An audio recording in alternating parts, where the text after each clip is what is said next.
This is the Dallas Morning News. This episode is brought to you in partnership by Clay Cooley Automotive, family-owned, family-operated automotive company serving the local DFW Metroplex for over 22 years. Clay, thank you for all you're doing to make intersections possible.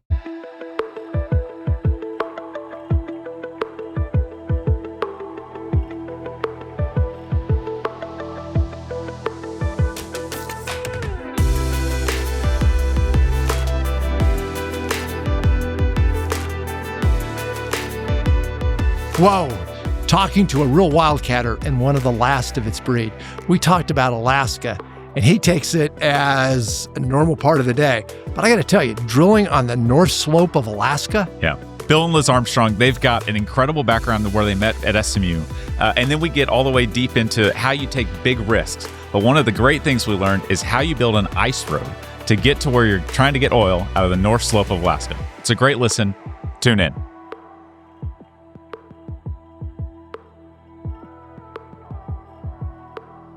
Welcome to Intersections, where we take a multi-generational look at the critical issues facing America. Tom, today's will be really, really fun. It'll be a great one. Liz and Bill Armstrong, both involved in geology, known as wildcatters, not traditional fracking, et cetera, but traditional actually exploring and digging for wells. It's going to be fascinating to talk about. Both involved strongly in philanthropy, American ballet, and a school I haven't heard of, SMU. I'm sure we'll talk about that at some point. But we're looking forward. Thanks for being with us. Thanks, Tom. Good to be here. Yeah, we're excited. Let's start. The two of you met in geology class at SMU, Geology 101. Mm-hmm. But let's go a little bit before that. Liz, let's start with you. Mm-hmm. What got you to SMU, and why the interest in geology? So tell us a little bit about how that came about. Well, great question. I grew up in New Orleans, and like Bill, we both grew up in oil and gas families, so we were around a lot of wildcatters. New Orleans was a big oil and gas town back then. It left in the 80s when the business went down. And so it was just like second nature to me. It was fun. I took the course, never imagining I'd major in it, but I just was so in love with it that I couldn't stop. I ended up at SMU. Because when my mom was asking about summer camps, what the Texas friend said, you need to send your daughter to one of the Texas summer camps. I went to Camp Mystic. So our daughters went to Camp Mystic. So what are the emotions on that over the last month? That's why I said if there's anything that's made me cry, it's going to be that. Yeah. So, it's just a very, very sad situation. As a geologist, I never could have imagined what happened at camp. Our daughters were in Twins 1, Bubble N. So we've experienced everything about that camp, and in no way could I have imagined the quantity of water that hit there, the kind of flooding. To me, biblical, just unimaginable, and really sad. Yeah, that's tough. So, Bill, as Liz said, you came out of an oil and gas family. Yes. But you said that you were interested in being a wildcatter when you were a kid. You know, when you're growing up in West Texas, I grew up in Abilene, and as a young man, I did everything you can imagine. You know, I painted houses, I delivered newspapers, I mowed lawns. But one of the things I did is I caddied, and so I was a caddy for. I can identify with that.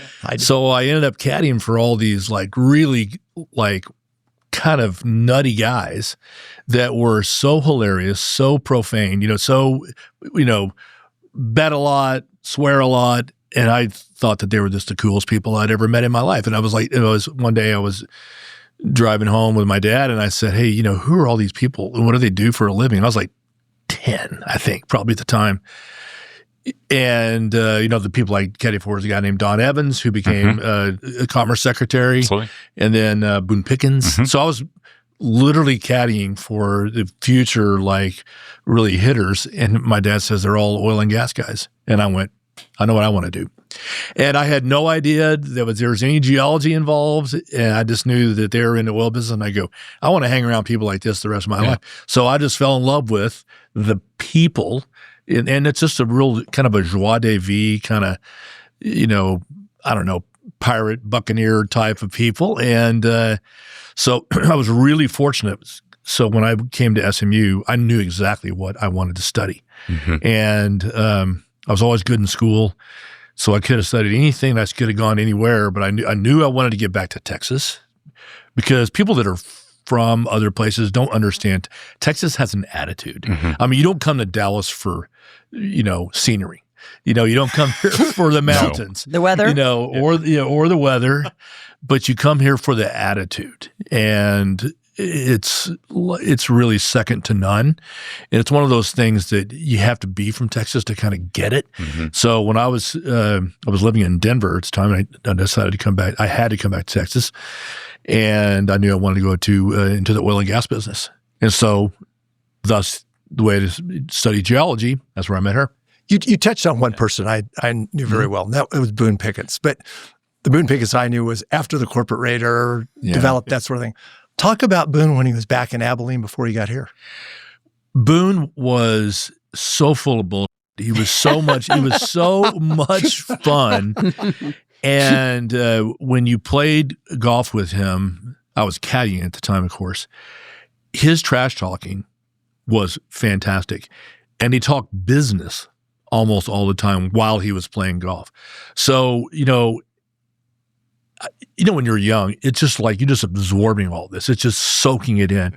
Boone Pickens treated me like an adult, even though I was 10 years old. He was always really, really good to me, always very, very, nice and blah, blah, blah. But he never held back. And the way he was full throttle all the time. And mostly right, but certainly never in doubt. And his the way he gambled on the golf course was hysterical. I can imagine. It wasn't big money, but it was a lot of bets. Uh-huh. In fact, I remember fast forward, I was at SMU and I ended up meeting Boone. I think it was at Christmas time, and he wanted me to play golf. Now, here I was 20 years old. He wanted me to play in just two foursomes, and they threw up all the golf balls before the round. And, of course, his ball and my ball roll right next to each other. That means we're partners. Uh-huh. And so he gets on the tee box and he says, okay, have Boone talks, let's do $25 Nassau, and Bill and I will take on all comers, all partnerships, every combination, da-da-da-da. And I'm thinking, that's a lot of bets. And I was walking down the fairway, and my dad was in the foursome I was in, and I go, did I just hear that right? And he's like, yeah, you're partnering with Boone? I said, well, Dad, I haven't played golf in a year. I said, I just figured it out in my head that if I lose today, that's a couple $1,000s. I don't have a couple $1,000s. He goes, you're in a tight spot. And so we got done at the end of the round, and of course, it took forever for Boone to calculate who owed what. Turns out we broke even. Oh. And but Boone eagled the 11th hole at Augusta. Wow. Yeah, that was the one thing he was proud of. He had it in his office. Incredible. He is fun. He was it was fun. I was with him right when he passed, and you would go into his office, and it was like this shrine to Oklahoma State. Yeah. We had all the pictures of the Pickens Stadium and blah blah blah. He was a great guy to the end. Really, really, he certainly great, was. Yeah. Okay, now we've come together. Overlap. So now it's at SMU. Geology 101, you two meet. Who sat front row? Bill sat on the front row. I sat on the back row and made fun of him. Oh. I was serious. I was a serious student. He was Phi Beta Kappa. I wasn't. I was there to get smart and learn, and I really like science. Mm-hmm. So I didn't really notice her because she was on the back. She was behind me. Yeah. And she saw me, and apparently I reminded her of an old boyfriend. So she wanted no nothing. No interest yeah, at none all. at all. I had blonde hair in those days. I was really small. I got to SMU when I was, 5'6" or something? Yeah, I think you're about 5'6" when we showed up, and then you grew like 6 inches in the year or something like that. So, I kept thinking he was going to go away, but then, as you get into your major, you have more classes together. Plus, we had one minor detail. Well, he turned out that he was dating one of my suite mates sophomore year. So I saw lots of them there too. Mm-hmm. Yeah, but you told your suite mates that you were eventually going to date him, right? I did. The other two, he was out one night with her, and you need to know I'm from New Orleans, and I did not drink until sophomore year in college, which is very unusual. Especially that everybody in New Orleans drinks at the age of 10. People would have paid money to see me get drunk for the first time in New Orleans. But anyway, I know we were having we had a daiquiri machine going in the bathroom, and the three of us are sitting around, and I started telling stories. I've got a secret. And they were like, what? And I'm like, yeah, I'm going to date Bill Armstrong someday. And they looked at each other like, wait, the one that's out with our other suite mate right now? And I was like, yep, that's the one. And yeah. That's an embarrassing story. I didn't realize that you trapped me. I thought it was my choice. But apparently, That's not how it goes. Apparently, it wasn't my idea at all. I thought that was 40 years later. I know. Yeah, exactly. But you were friends through that. Yeah, but so we became very didn't good really friends. date until Nope. almost the senior Later year. year. Yep. That's a great way to start a relationship, though, because we were like super. We would Study together all the time. together. We Field would take trips. field trips together. Shared tents. Yeah. Shared tents. There were Shared people in tents. those tents too. I just want to throw that out there. There were like 4 of us in those tents. I like my version of the of the tent sharing Yeah. story You better. could have got a lot of people interested in geology at SMU. Yeah, we had a great class of kids that were in the oil and gas part of geology. It was really fun. And and then field camp, 6 weeks. You're out there 6 days a week, all day long. My first all-nighters at college. And that's where we really got really And you close. really get to know somebody well when you can't take showers and you're out in the hot sun, Yeah. miserable, no shade, Yeah. and you haven't taken washed no your hair in a makeup, week, exhausted, yeah. and dirty and blah blah, and then Yeah. you say, okay, I got to see the way she is, just kind of in the So wild. what led It's you nice. 3 years worth of friendship, and then all of a sudden you decide you're going to start dating? What Changed. kind of threw over? I think it was a slow boil, wasn't it? I mean, Well, not for me. She knew. Yeah. I had to convince him without him knowing I was trying to convince him. I guess that's the best way of saying it. And somewhere, yes, at field camp, that's when things started changing. By fall. By homecoming, we were an item. When then y'all go basically apart post SMU Yeah. graduation. So Yeah. there's this kind of 2-year period pre-marriage where, Yeah. maybe not the it same was city, really same an important. life. It was a really important time in both of our career lives. Liz went and worked for her dad, and it's not a secret, but her dad went through the largest bankruptcy in Louisiana history, and it was even larger than the World's Fair bankruptcy. Yeah. And so you got to see your dad going through all Yeah. that. Which That was the I great think, thing was I had an opportunity to learn. I thought I was going to be learning about oil It and was gas. these 2 years. Yes, during those 2 years. Mm-hmm. I thought I was going to be learning about oil and gas, but I think 2 weeks after I started working for him, he filed for bankruptcy. So he was in deep gas, the Tuscaloosa trend, and my dad was also an eternal optimist, and he could have maybe sold out somewhere along the way, and he was going to hold on to the bitter end. I learned so much during that time. Mostly don't do debt. And my dad just thought the minute he got debt that it was his money, and he spent it that way. And so it was an incredible learning time for both of us, and it really redirected the way we were ever going to probably run our life. The minute we could get our mortgage out of the way, we just don't do debt. We never went back to debt. It was like, I'd rather not have it than ever. I lost my house, lost everything. Yeah, but you need to realize that when her dad went in, he lost everything. Everything. Cars, house, clothes on your mortgaged back, everything. everything. Yeah. So, I mean, you Still snuck had out to of buy me out of New Orleans. So what did that do to you? Well, like I say, I took it as an opportunity to learn. He and I talked about it a lot. And so it made us better as business people, as partners and all, that we just were never going to end up in that kind of situation. So that was the best thing out of it. I learned oil and gas along the way too, but really it was mostly about bankruptcy and debt and all of that. It was really interesting. So 84, you get married. Then 85, you start a thing called the Armstrong. Oil and Gas. Yeah. While Yeah. I'm pregnant, make sure you Yes. don't Always forget like that part. But key. Well, the price of oil had collapsed. $10 a barrel And, minus? $10 a barrel. Yeah. So it had gone from boom in the early 80s, 81. Yep. And then that was during the oil embargoes. And then all of a sudden it just fell off the cliff. Good timing to price of- start a company. Well, I mean, we call those the years of spending dangerously because we had nothing. And I didn't have any family money. I didn't have any private equity. Wasn't even around yet. Yeah. I had no assets to bank. Yeah.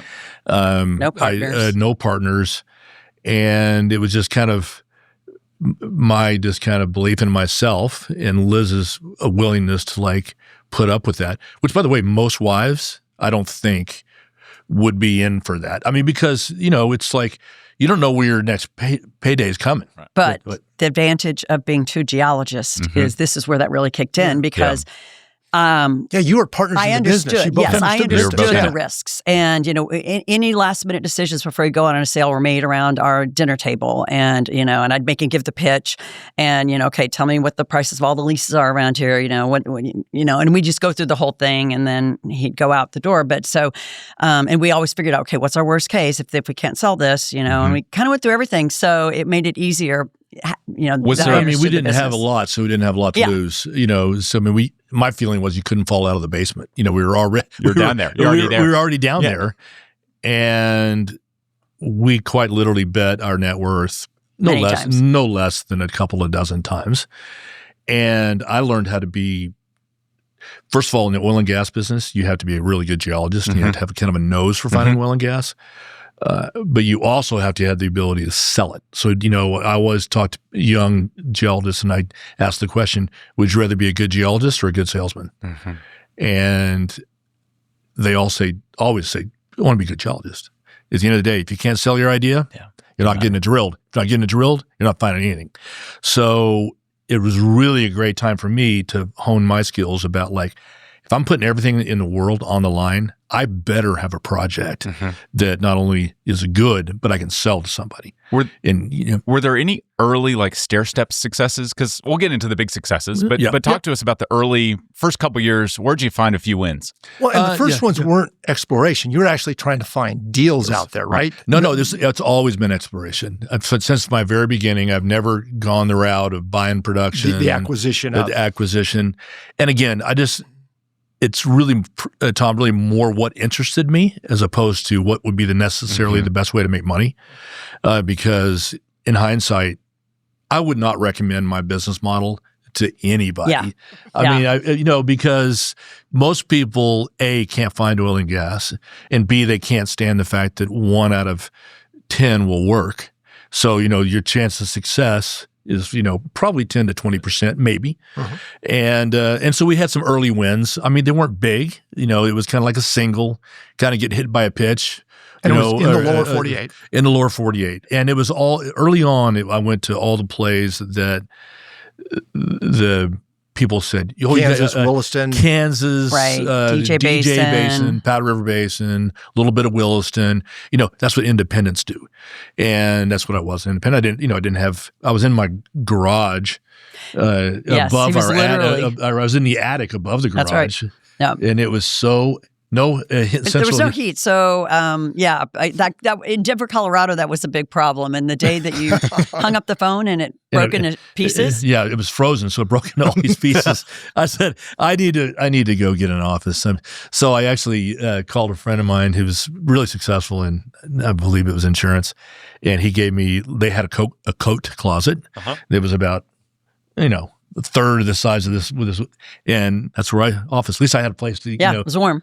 Go hang my, no windows. It was bad. And he would sell a deal, and we would get a little upfront money to get some money back. So we lived pop to pop to pop, basically, and we'd plan during that pop. And so on. And you can't even imagine how you had to endure in those days taking no for an answer. I mean, I would quite literally go to into Houston, and I'd go to the Yellow Pages. They don't have Yellow Pages anymore, but I had to go to the Yellow Pages, and I go to the Yellow Pages of oil and gas producers. Where were you standing when you were making those calls? On the mall. I was on the mall, which is the 16th Street Mall, outside, cold, and he's going through the Yellow Pages calling people. And I would just be quarters, dropping a quarter, and then I'd start with the letter A and call up Abraxas, or I'd call up, then go to the letter B, and, Bill Barrett. And it was nope. And then I would get in. Finally, somebody's just nice, pity, they'd feel sorry for the young man. And I would go in, and for the most part, they were just, kind of just trying to be nice to me. And that's where I learned to develop my relationships, and people see me, and eventually they see you, and you don't give up. Yeah. Then you have have some successes, and they read about them, and then and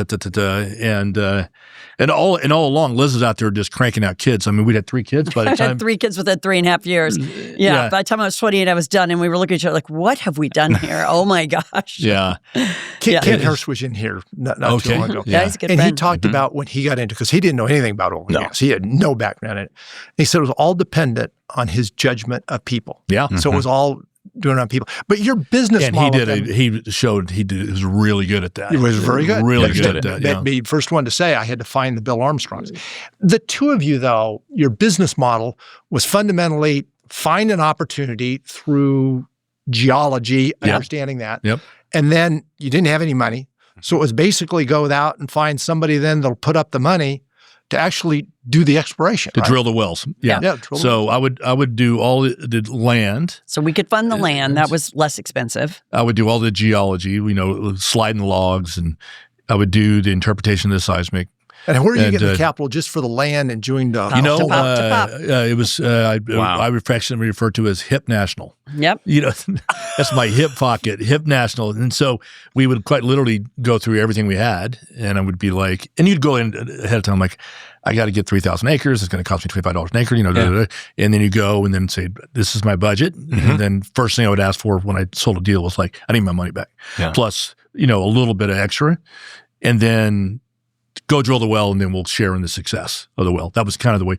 And then, most of the time it didn't work. Not once did I ever have a partner complain about a dry hole because they all know what they're getting into. I am asked all the time by people that are not in the oil business, like, hey, man, I want to bid in one of your deals. And I'm like, dude, you have no clue of the risk. And, it's not like real estate where, let's say you put money into a building. Sure. And it doesn't lease up right away. We still have the building. It's still worth something. It's still worth something. You drill a wildcat well, and it's going to work, one time in 10, and you have nothing at the end of the day. You got a hole in the ground, with a little steel pipe that's cemented, and you walk away. I mean, and most people are not accustomed to losing all of their money in a deal. So that's why I never allow so many of my friends to say, listen, I would love to take a piece of something, because they read about the successes. Sure. And I go, you have no clue. You have no clue of the failures. Right. And because they're such a shock, because, I understand dry hole. Liz understands dry hole. And where you come home and say, man, everything about that was perfect, except for it didn't work. Yeah. Yeah. So Liz, at this period of time, so no big successes yet. You've got 3 kids, you're at home, you know the business, and you're an owner of it. Talk about the mindset of kind of this period of time of thinking where you are, but with kids and a family, what's going to happen next? Yeah, I guess I never really worried that much. We did get close at one point when we knew we were going to run out of money and the mortgage wasn't going to make it. And I sat down with Bill, and I'm like, here's the situation. Obviously we were covering the things that matter. The kids were in preschool, life, all that was good, but we could see an end to where this was going to run out. And so Bill and I sat down and went through all the numbers. And then I said, so we actually put our house on the market. And it was during back in the 80s. So it was when nobody wanted anything, and Denver was as bad as Texas and everything else. So at that point, did you ever think, okay, this isn't going to work? What am I going to do next? Well, so when we got to that point and the houses were for sale and we were going to have to take an offer that was not going to be good and all that, I think you looked at me one day and said, well, I'm going to have to go sell a deal or some version of that. No, I got up and I go, today's going to be a good day. And she's like, why do you say that? I said, because it has to be a good day. Yeah. I said, there was no I am in a selling a deal. Yeah. So this was was a the really old good deal. Cortez, burn the boats. Burn the boats. Yeah. Gotta do Burn it. the boats. And And you did. came back and were able to, Hang on to our house hang on until to the the market house. got better, Able where we to could sell it for fix that profit. piece of crap laser. That was probably where it started hitting off. I think we. Yeah, and then things started to snowball for the better at that point. And that was early 90s. So things were picking up in the business as well, which was super helpful. Well, it was in that period of time when I was doing all this, I realized that the places that were the hardest to make money is where every other independent was working. So you're out there in the DJ Basin or the Powder River Basin, and all your competitors are just these scrappy guys that were just, living hand to mouth like I was, and we were competing with one another, and et cetera. And I thought to myself, wow, at this rate, I am going to forever be treading water. I'm just going to just be on the strip mill and just barely make. So I'm going to get away from all of my competitors and go into the deeper areas, deeper gas, deeper oil. All of the competition melted away, with the exception of the major oil companies, corporations. And I realized right away that I could completely run circles around the major oil companies when it comes to being nimble, when it becomes to being creative, when it comes to my geologic ideas, until they whipped out the checkbook, and then I was going to lose. Yeah. But I was able to start chasing these bigger deals, and that made all the difference. It was that decision. Well, and he literally came home and he goes, I could continue chasing these small deals, or I could chase big deals. And that makes more sense, basically. Yeah. And so you shifted. That was the first kind of big mindset. And So the California deal was. But at this point, you're known as the last of your kind, the last wildcatter. Mm-hmm. So with that, tell us what a wildcatter really is, and are you the last one? I'm not the last one, although I think I'm maybe one of the Dying few. breed? Dying breed? It's completely a dying breed. And I'm kind of one of those guys that is the true wildcatter, where a lot of people kind of claim they're the wildcatter, but they don't really go out and wildcat well. So I think when people meet me right away, they think of me as like a hologram. Are you real? Like, just because they've read about me and they've read about my successes, et cetera. And, but they've never actually met a wildcatter. Because we grew up. What is a wildcatter? what does it do? What is a wildcatter? What's A that persona? wildcatter is kind of the quintessential wildcatter for all of the people in Dallas would know would be H.L. Hunt. Where he was kind of a riverboat gambler, and he was not afraid of taking a huge risk on drilling a well in an unproven area. That's what a wildcatter is to find something brand new, not something close to something else, but something out where nobody has drilled. It's kind of the highest risk, tip of the spear, place to be is if you're going to find something really big and really new. Right. And so I'll give you two examples of him doing that. The first one was in the mid to later 90s, and he went into the most prolific oil county in all of California, Kern County, and went for Bakersfield area? gas well, which no one had gas wells there. I literally was at church one day in Denver, and a guy comes up to me, kind of a lame geologist guy, and he's like, "Is Bill really drilling a gas well in Kern County?" He starts laughing at me. Like, y'all are such fools. What are you doing? But that's an example of a wildcatter. Somebody who's willing to do something. Well, we found gas. Yeah, We found gas, not in the best way possible. We had an exceptionally large blowout that was on the cover of the LA Times, USA Today. There's a Discovery Channel show about it. And so he proved him that he was right. He found gas. Yeah, it was like doing, it was super deep, super hot, super overpressure, and it was doing like 250 million cubic feet of gas a day, which in big. It took us a year to put it out. Yeah, they had to drill. And then how deep was it? 19,000 feet. And had to drill another well down to 19,000 feet to put it out. Wow. Actually, we were kind of I wasn't smart enough to capitalize on it, but we were right at the very bleeding edge of what became horizontal drilling. This is even before the horizontal drilling, because we had to use a new technology that I think we found some guy at MIT. We drilled a well from a mile away, drilled down, and then intercepted the other well underground at 19,000 feet. We literally drilled right into So then how did you put it out finally? The problem with the first well was there was a casing breach. So all we had to do was, once we intercepted it, we just pumped in heavy mud and it went out. So the problem is we couldn't pump in heavy mud in the existing well. First of all, it had blown up and burned up. The pressure. Yeah, in fact, the guy that with Boots and Coots had put out all the wells in Kuwait. He comes out to the well site with this big cigar, and he said, it was almost like Foghorn Leghorn. He said, "Bill, this is my well now." He said, "It's bigger than anything in Kuwait." He said, "It's hotter, it's bigger." It's hilarious. And so, Boots and Coots spent a year putting that puppy out. Yeah. And that was really exciting. We didn't make any money off of that, but it's certainly exciting. But it was really cool. Although I stood there and I said, "How many college tuitions are we losing right now?" Yeah. I was just like, "Can you believe this, honey? I found deep gas in an oil province. Great Nobody pictures. thought I was going to be able to do this. How cool is that?" And she's like, "How much money are we losing?" What's it costing you? But Liz, you touched on it.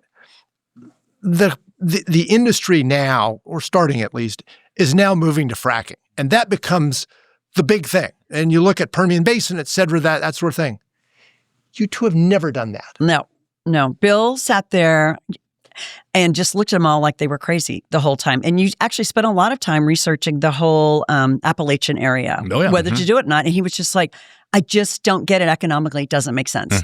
And we actually are in one of those deals from an older deal that we had that ran across our property. In the Williston Basin. In the Williston Basin. Where the Bakken is, so, and we had the Bakken just rolled right over us. And So we participated because we had the leases and we were in. Right. And do we know if we've ever made money yet? No, we haven't. Yeah. So I can tell you, the fracking game it's a margin game. Yeah. And if right now, like a $55 oil, nobody's making money. Yeah. And if you did it with debt, you could see all the companies that went bankrupt. Yeah. Like the Chesapeakes of the world, the Aubrey McClennans of the world. There's a whole bunch of Bill them. had a conversation with Aubrey, actually. Aubrey looked at him one day and said, I don't understand why you're not doing what I'm doing. He really didn't understand it. And I said, he goes, you're like one of those wildcatters. And I go, yeah. I go, this is what I like. And he goes, I don't understand why you're not doing exactly what I'm doing. And I said, you mean like drilling all these wells, never finding a dry hole and never making money? That's just not I just don't want to light my money on fire. We did not get along that first day. Yeah. It was a little contentious. But we became mutual respect. We became friends. But I was going to say Aubrey the was second. a tough guy. Aubrey was a tough fascinating. guy. The second case of being a wildcatter is Alaska. Bill comes home one day. That's where I want to go. Yeah. Kyle and I got to do the same thing. So now we've talked about the tough things. Let's get to the Let's easy go to the stuff fun on the stuff. North Slope. It North is so Slope. fun. Oh my God, we love Alaska. So Bill comes home one day early in 2001, too, right after the blowout. We're kind of moving on. What are we going to do next kind of a thing. And he comes home one day and he goes, did you realize that TAPS, the pipeline's not full? And I couldn't believe it. I'm like, that's impossible. He goes, no, it's really not. Alaska's kind of legendary in the United States. Everybody talks about the North Slope. They talk about Prudhoe Bay. And they talk about it almost in like hushed tones, because the largest fields that had been found until Bill got involved there, the largest was Prudhoe Bay. The second largest, is it either Park or is it East Texas? East Texas. East Texas. The second largest field in the United States. Is back up in Alaska. And then the third largest is Park. And then at the time, that was before us. Yeah. So going up there was like a really big macho thing, and there were no independents. You were talking ConocoPhillips at the time. It was Arco when I went there first time. Okay, okay. And Exxon was still up there. And BP. And that was who was up there. So now you can go. Well, and then I looked at it and I was like, the pipeline, you used to be doing 2 million barrels a day, but it was down to 1 million barrels a day. And I'm like, there's all this availability on that pipeline to put oil into it. Typically, when you go to some places, you can't even get into the infrastructure because it's full. And so I went up there and I couldn't believe that it had all this availability. And then I started looking around, and as per usual, when you started looking at what the major oil companies do, they all kind of play the game in their same way. You kind of know the way they think and what they do. When you're a major oil company, you're not going to drill something if it's not a shot out 4-way closure anticline off of seismic. And but everything up on the North Slope, even though the Prudhoe Bay was thought to be an anticline, it wasn't. It was actually a strat trap, which is a stratigraphic trap. Kuparuk, the third biggest field in the history of the United States, was also thought to be a structure, but in reality it wasn't. It was also a strat trap. And then you started realizing all these fields up on the North Slope are stratigraphic traps, which means there's no structuration, there's no, there's not a fault, or there's not a salt dome. It's just kind of flat, and it's just one end of the I don't want to get too technical here, but one end of the reservoir, it's 0 feet of sand, and on the other end, it's very thick, and then the oil just kind of gets trapped up against where the sand goes away. And basically, these are all shorelines. Not as efficient? No, it's just difficult. Stratigraphic traps are really difficult to see because, by the way, half of the oil fields in the world are in strat traps. But they're so hard to see that people wouldn't pursue them. And so up in Alaska, I happened to be up there at a time where seismic technology was starting to get to the point where you could starting to see these strat traps. And it was kind of really on the laser edge of technology, and it's only gotten better since. And so I went up there knowing I am going to chase what these guys have not been chasing. And it's going to be these very, very subtle. There was a real famous geologist by the name of Mike Halbooty, and he actually wrote a book back in the. And he took one of our deals. Took one of our deals. That's a really funny story. That's a great story. He said he wrote a book called the Deliberate Search for the Subtle Trap. And he recognized even back in the 1970s that, that's where the big oil fields are going to be, because everybody had been drilling these four-way closures, easily seen things since the 40s. Anyway, and I think the technology is catching up to it in Alaska. That's why it's going so well up there. Because the field we found up there, this field called Pika, we drilled it, and I think it will be the third biggest field in the history of the United States. So 1.3 billion-ish barrels? A little over 3 billion. 3 billion. 3 billion. They've only announced 1.2 or whatever. That was probably because they're public companies and they don't ever want to overpromise. And then therefore they want to underpromise and Bill, maybe you answered this question, but it's the burning one that I've got. So you go up to Alaska, and you're not the first ones up there. No, you mentioned a lot of big players that have been up there. You're on the North Slope, but you're not that far from Anwar. You're not that far from fields where these big players are playing. And there's probably been thousands of geologists that have kind of focused on this area. But yet you come in, and the two of you find, use your number, not mine. Okay, 3 billion barrels. 3 billion barrels. How in the world does that happen where you've got thousands of geologists, big companies, clearly more resources than you have? Yeah, there are 12 people in our company. You're the one that comes up there. 12 people. And you're the one that comes up there and finds this field.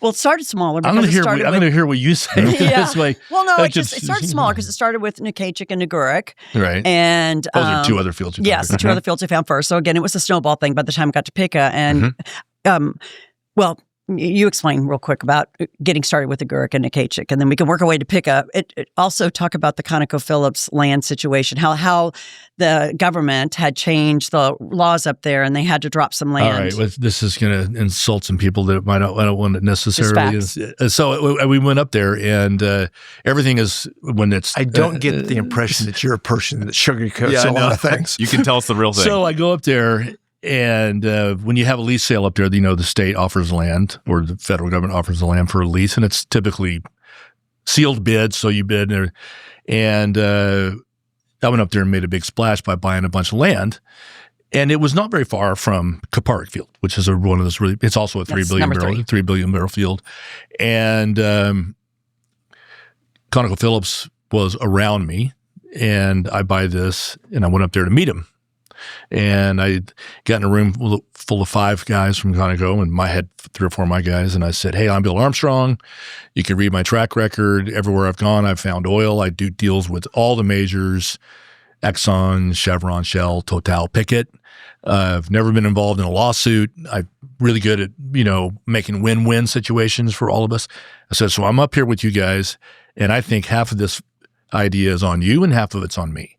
So I'm here to say, let's do something together. Let's pool, or let's cross a sign, or you can sell me your land and take an override. Hell, you can even sell you the land I just bought. I said, but I have a lot of ways we can skin this cat together. But the one thing I want you to not say is you're going to do nothing. And they go, and this one guy looked at me proudly and says, that's what we're going to do, nothing.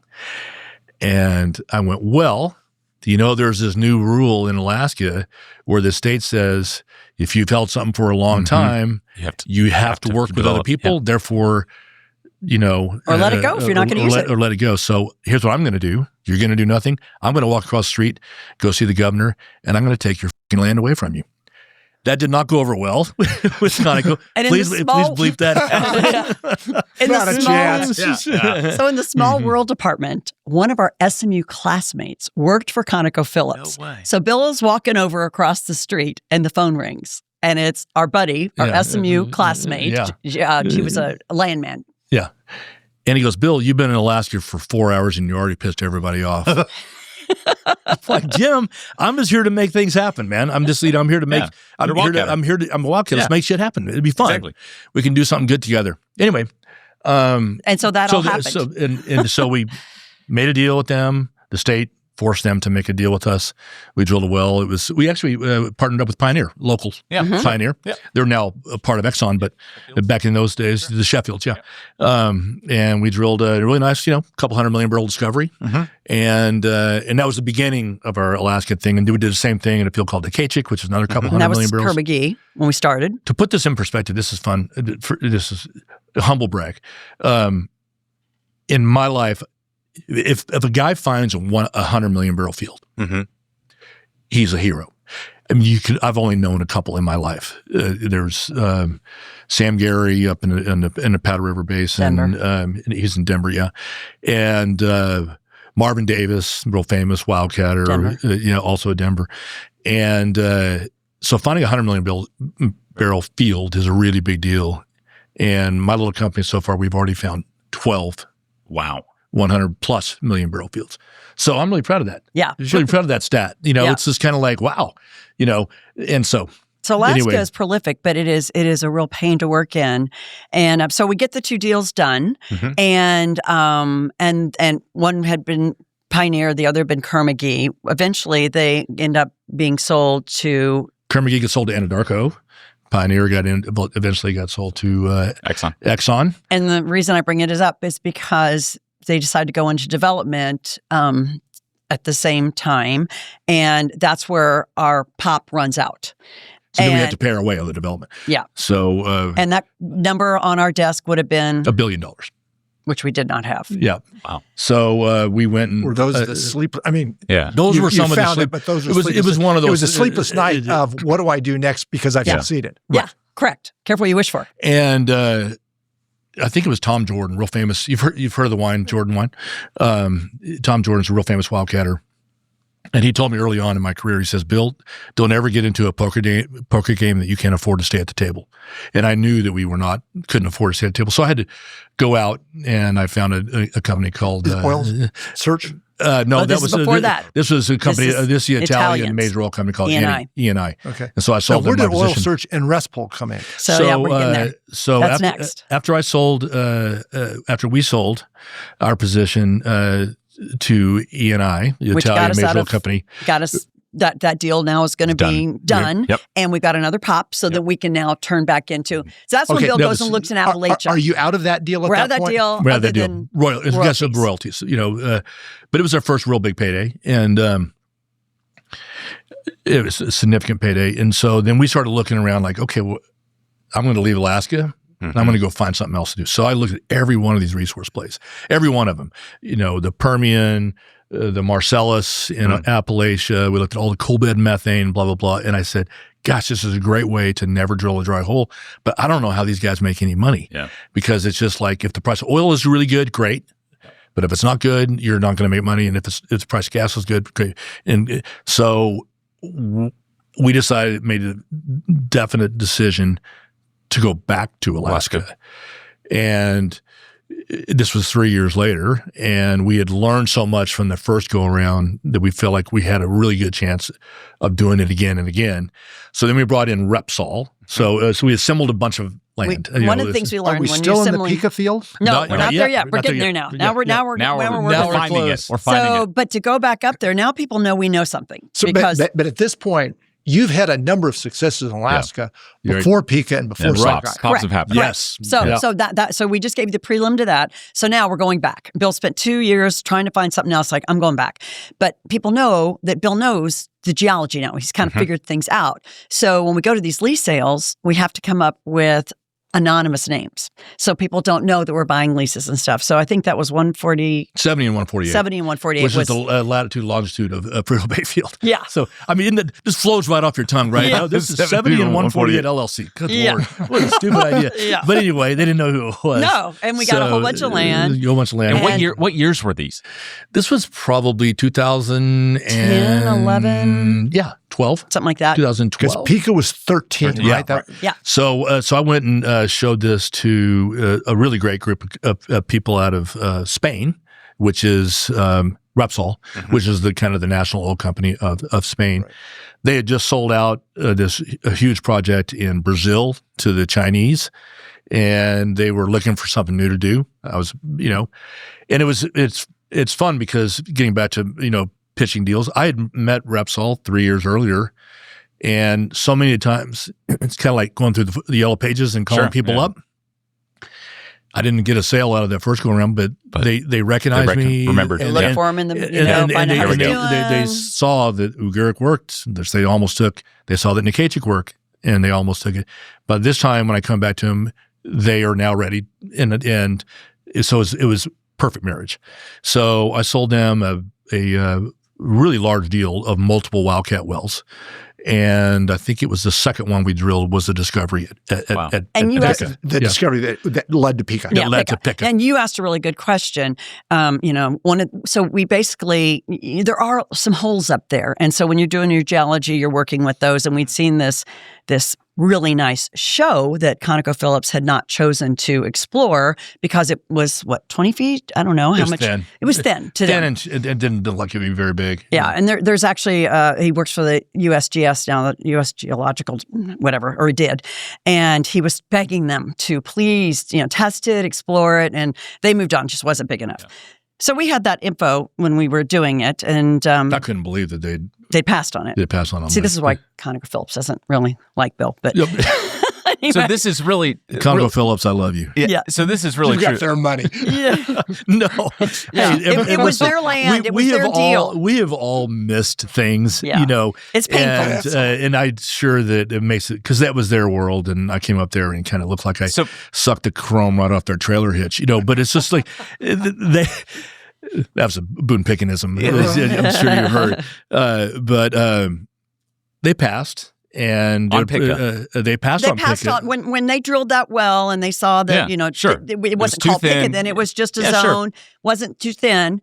So getting back to the strap chat explanation, you need to explain just a little bit geologically about these are like old river systems. Okay, imagine the Mississippi River, and so if you were to find it up near the mouth of the Mississippi River, it'd only be so thick, but if it went off the edge of the shelf, it would pool down at the bottom and you'd find the mother lode basically of sand that came from the Mississippi River. And basically they had found the thin part up top. And they just didn't work They just didn't work it. Listen to her. This is why. This is very smart. This is foreplay at our house right here. That's about right. I think she got something out of Geology 101. She knows because this is the kind of stuff we talk about at night. I remember I think our youngest was like 4 years old, and she comes in and she goes, I need to talk about something other than like coloring books. And so you were just that's like, so true. Because I need to know every single thing because I need stimulation of my brain. Yeah. So Bill had to learn. He had to come home and tell me what happened in the office because I needed that stimulation. That's for sure. But so that's what happened. So was our second well we drilled with them, and then oh my gosh, y'all, if you'd seen this log, it was unbelievable. How many 100 feet did we find? 300 feet of pay. Wow, unbelievable. And with totally hit the mother lode. No water in it. And it just, hit the mother lode. It took, I think Repsol was incredulous that it was as good as it was. We knew within a moment that it was big. I mean, that had been a fun call to them. Well, it was a fun call to them. It was a fun call I was not in the office. I don't know where I was. I think I was in New York, I think. And my guys called me up. It was like 8 a.m. and they go, man, oh man, we're big. So you get on a plane, go out there? What do you do? Well, first thing they all did, they got drunk as shit. It was in the office. It was 8 a.m., because we own this winery. So it was, the bar stopped all the time. But I called back at 10 o'clock and they were all like, woohoo! So we knew it was going to be big, but you still have to appraise it. And, and you have to drill a lot more wells to define it. Appraise it out. So it took us years to actually find the limits. Actually, we haven't found the limit to it yet. It's still getting bigger. Think about it, guys. That's 13 years ago. 3 to the 3. Yeah. Okay, the spigot's getting turned on very soon, but 13 years later, that's how long it takes up there. I said there are good things about Alaska, like the fact that it is a prolific oil system and you can accidentally run into a whole bunch of stuff. The bad part is things like that you can only drill in the winter. Mm-hmm. You have to build ice roads at more than... Actually follow up on that because we're making it, okay, you're in Alaska, you're drilling drills, and all of a sudden it turns out great. My sense is, having been in Alaska and some areas north of Anchorage, you have that this is not a particularly easy exercise. No, it's talk about, but I guess the challenges physically, but also throw in here the regulatory, because at this time too, there's a lot of pressure now coming. I don't want to drill in Alaska. There's a lot of voices politically. They're saying this is gone. Yeah, that's a hot button for me. But So let's back up to let's talk about drilling a well, a wildcat well. Yeah. So we find Pika, we appraise it, we move 2 miles away, drill another extension, 2 more miles down the road, another, and it's there again. And we're thinking this is as big as we thought it was going to be.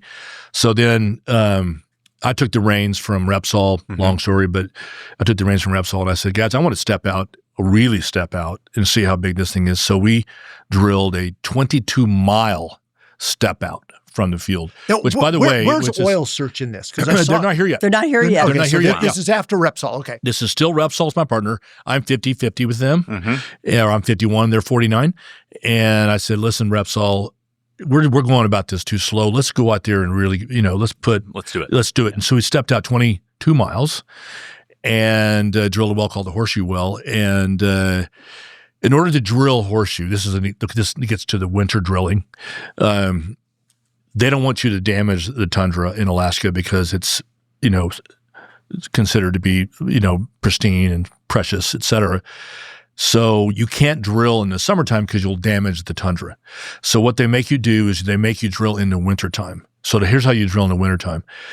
You wait for the ground to freeze up. Usually it's about mid-December before the ground completely freezes up.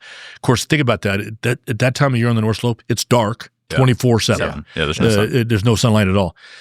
So what you do is you find the closest gravel road to where you're going to drill a well. In this case, it was 21 miles away. And the reason there's a gravel road is because somebody's already developed an area. Once you go into development, beyond exploration, you can do gravel roads. But we're in the ice road phase because we're in development. So we don't have any permits to it. But we can use somebody else's gravel road to get close to do a better ice road.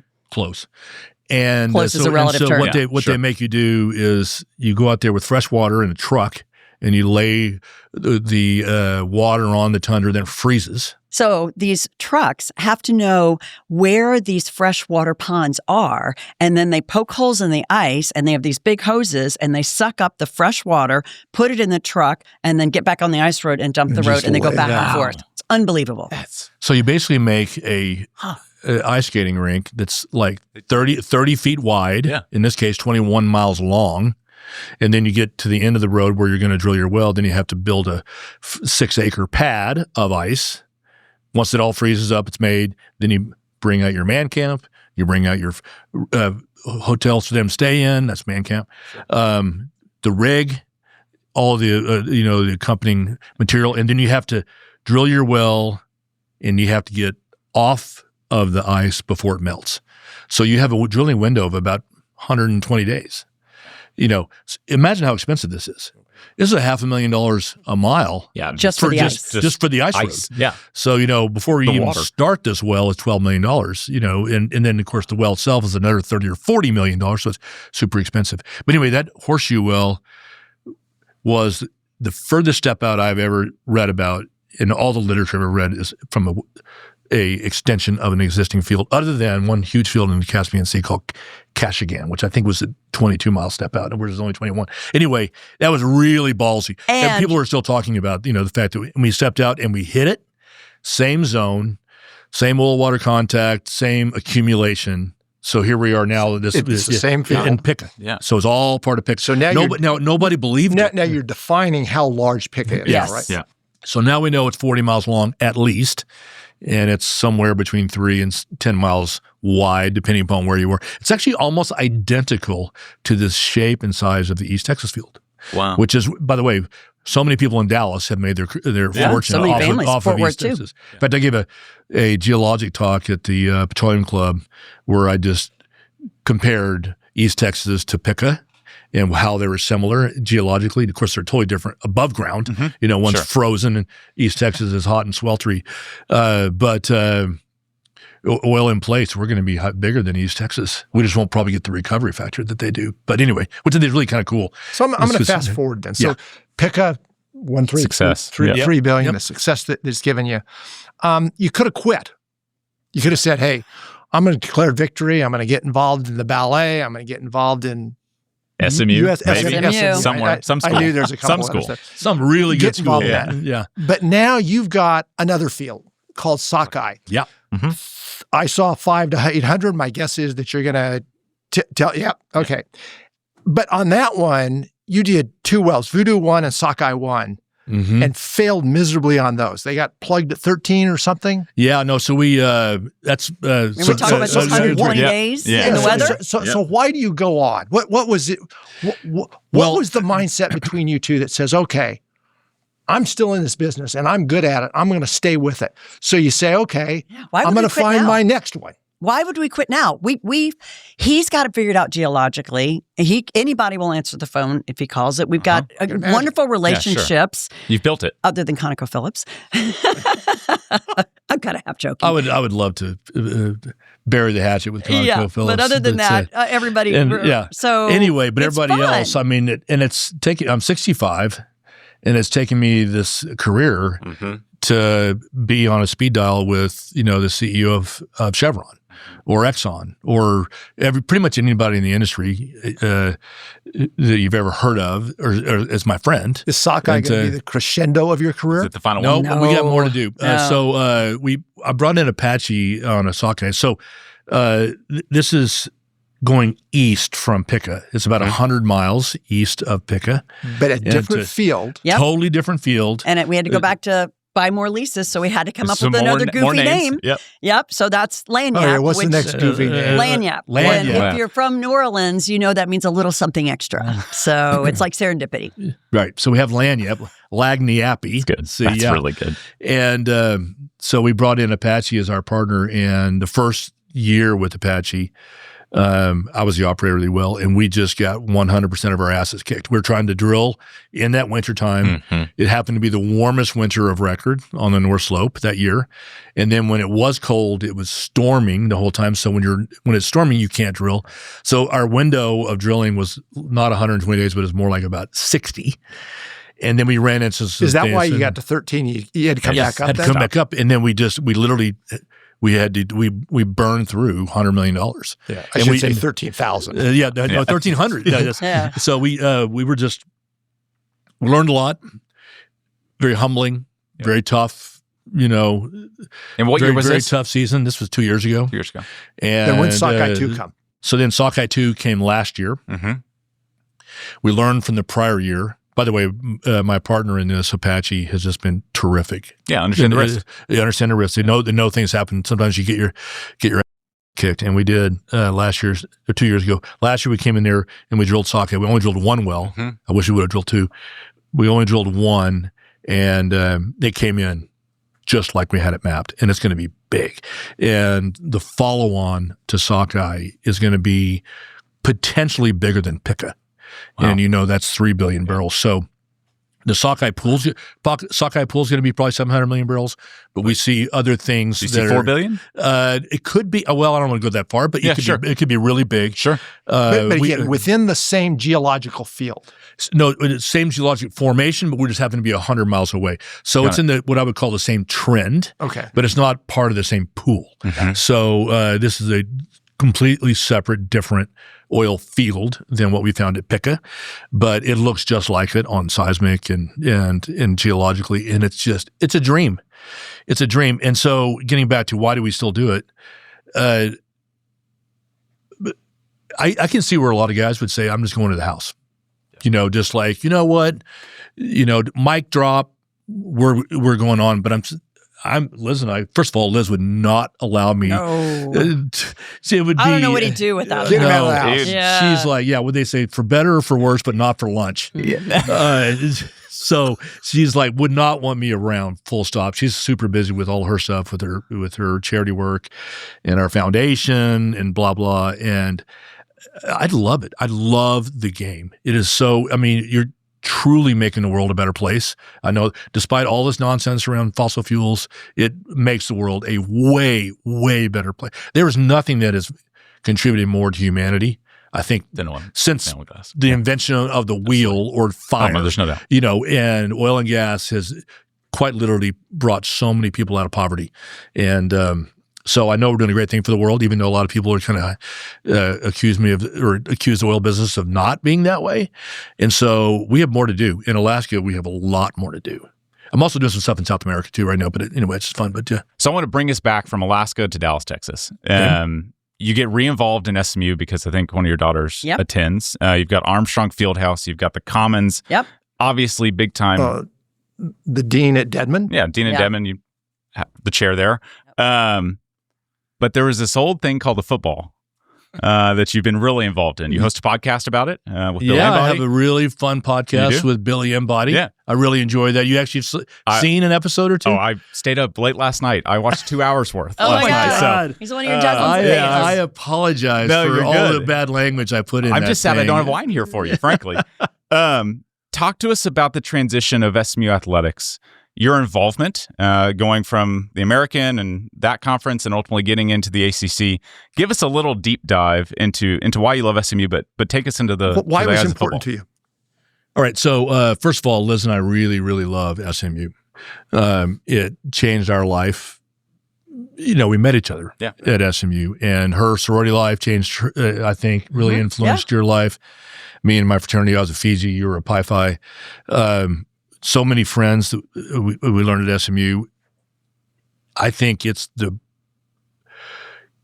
one of the last great hopes as far as universities in our country. It Right has now, done. The school has done a really good job of keeping SMU non-woke and kind Just of sane. kind Gerald of great job. right in the middle politically.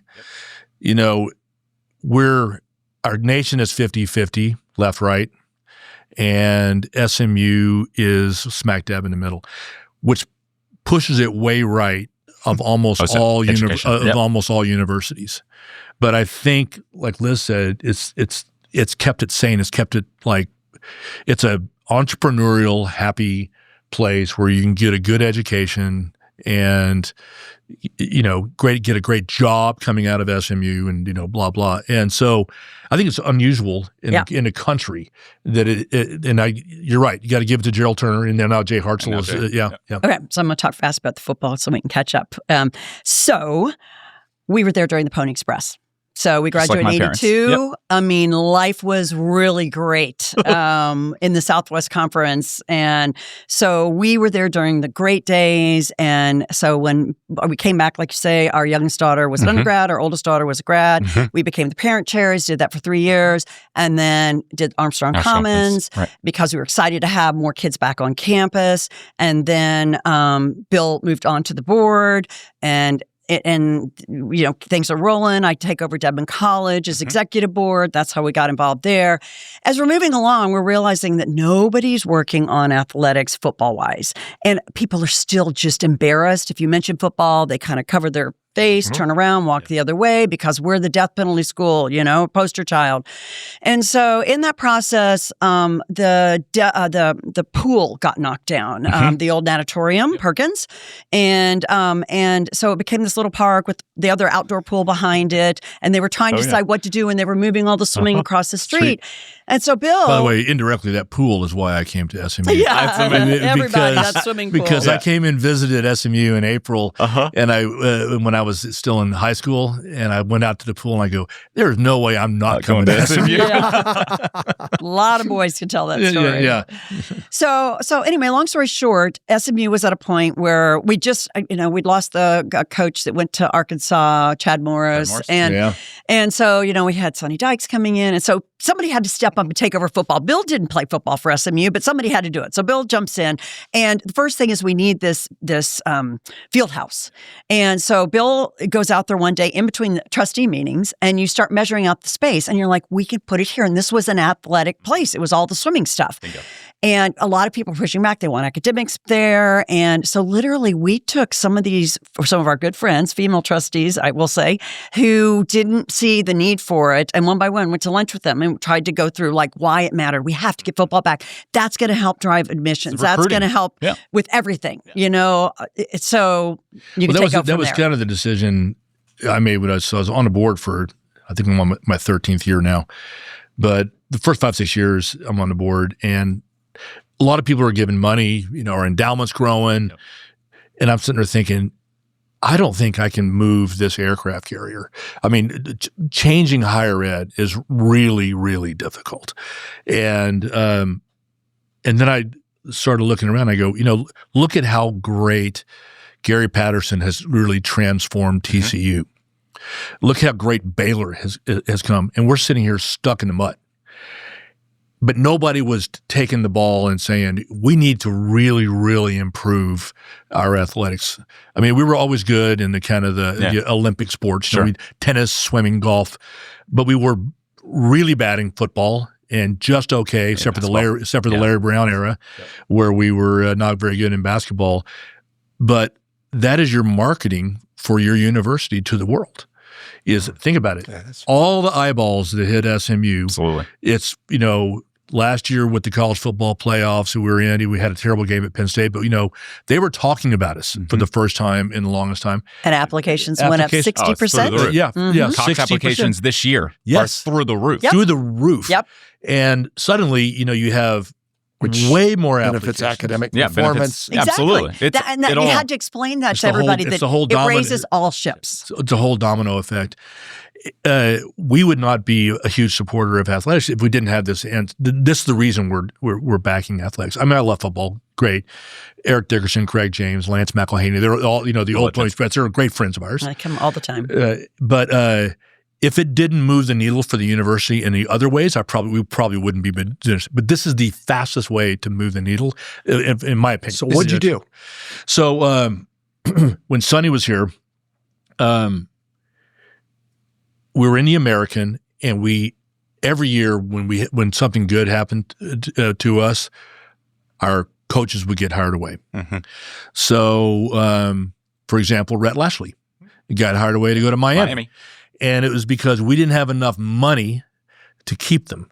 And you can't tell a 30-year-old coach, okay, University of Miami is offering you $900,000 a year, but we really want to keep you at $500,000 a year. Nobody's going to. Well, yeah, power conference versus secondary conference, television, et cetera. So Liz and I thought of this idea. Brad Cheeves was very instrumental in this as well, called the Vision 2025, and the vision was to be in a Power 5 conference at the time by 2025, and we actually got there 2023.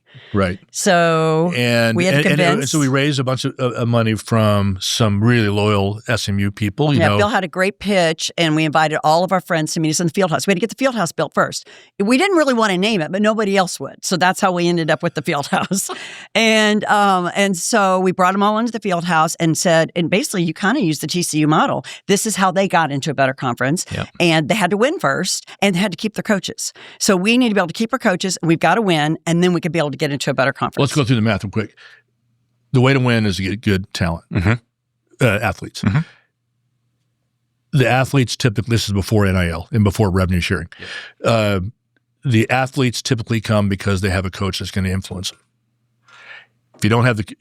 So you're in Dallas, Texas, and you have all these fabulous high school athletes, and we can't keep a coach, so you can't recruit. So this is the way to keep the locals, kids, athletes in town is to have good coaches because they want to learn, get better.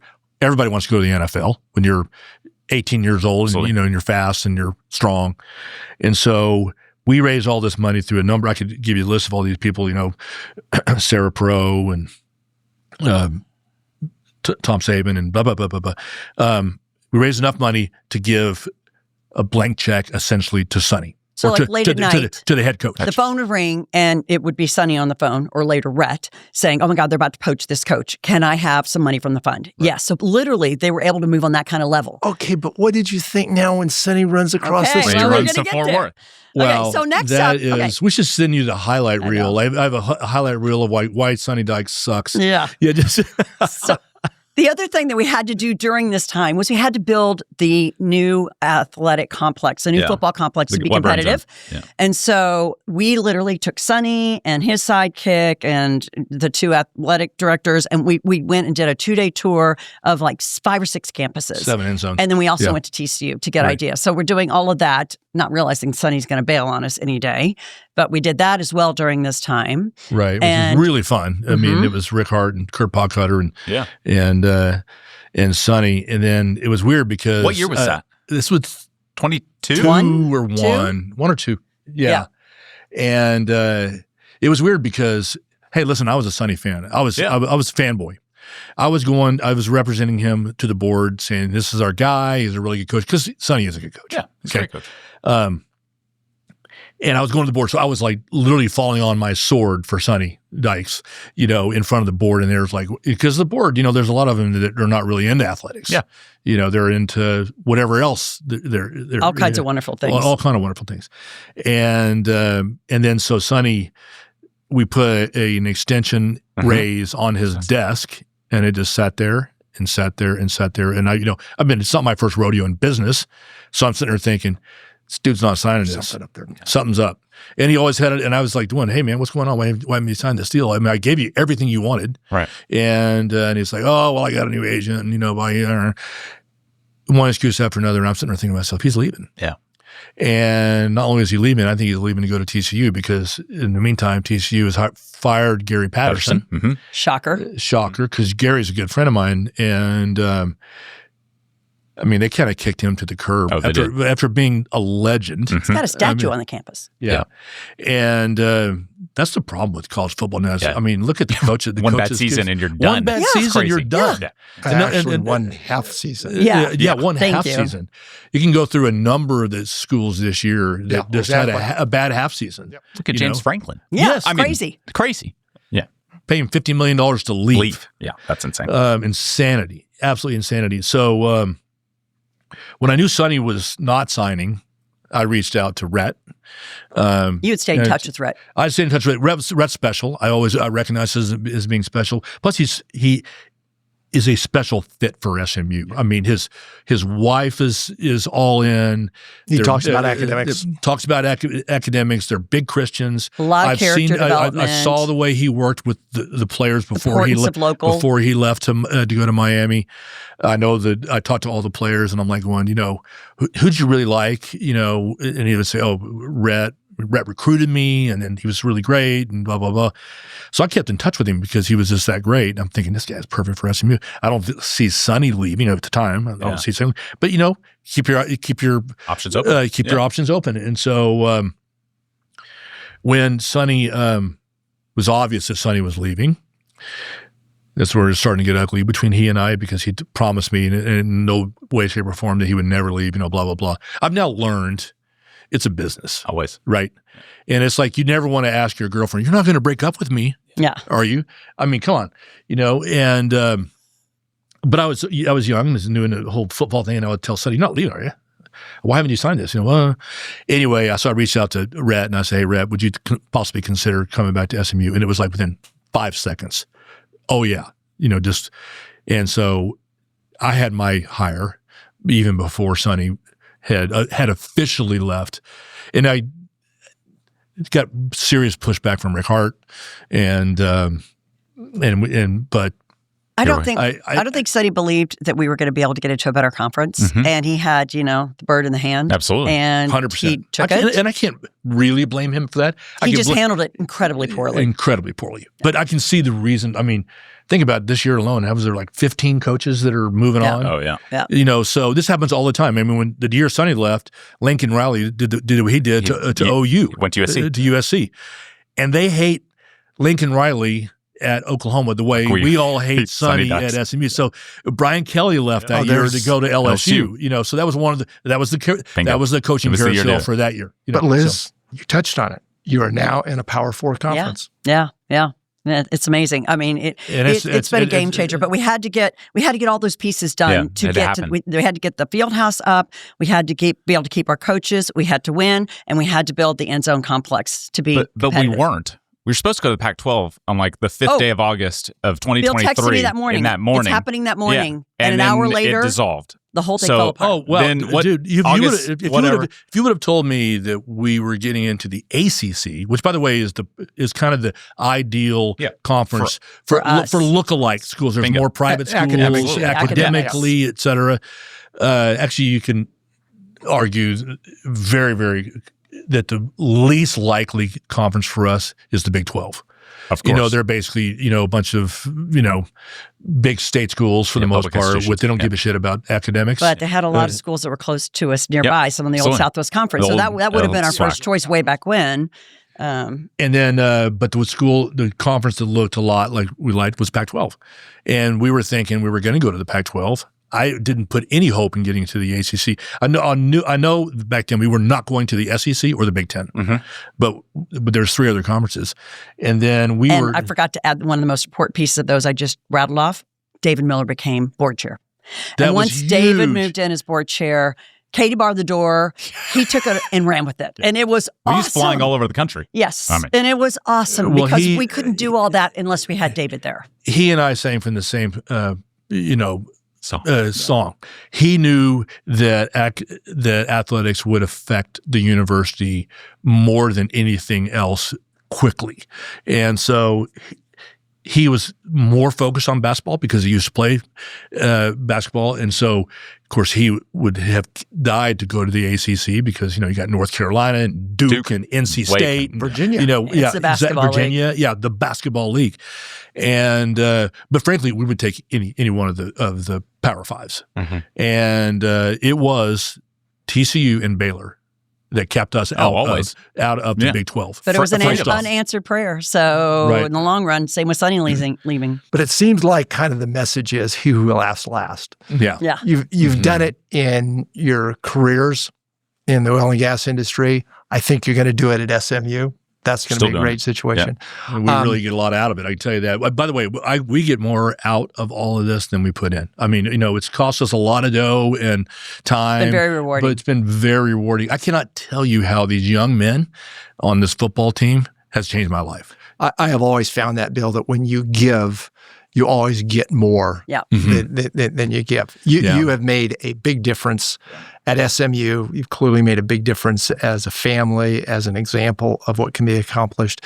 And again, kind of that entrepreneurial spirit, kind of being the last of a breed, as you said it. I will tell you, we've gone through about half of what I wanted to go through. So part of the deal, and we thank you very much. We know you flew in. You're going to be astonished at how few people listen to this. I don't think that's the case. The deal is we want to have you come back, though. Yeah, we want to have you. We very much appreciate you being here. We know you flew that. back from New York. That was very kind of you to do that, to be here. It has just been a joy and a thrill for me, and I'm not even SMU. Yeah, and this has been an honor, really. It's been an honor. Stop. You guys you're too nice. Listen, we're just talking about subjects that we love to talk about. Yeah. I didn't like talking about myself so much on the football or on the oil and gas side, although I love talking about oil and gas. Yeah, I love talking about oil and gas. Well, next time we should get into climate change and all the nonsense.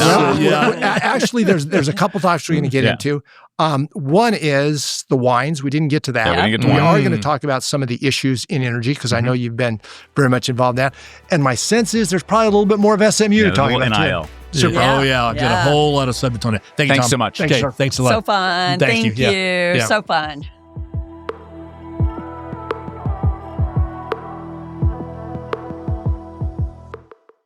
Thank you for watching today's episode. Again, today's episode is sponsored by Clay Cooley Automotive, a family-owned, family-operated automotive company serving the local DFW Metroplex for over 22 years.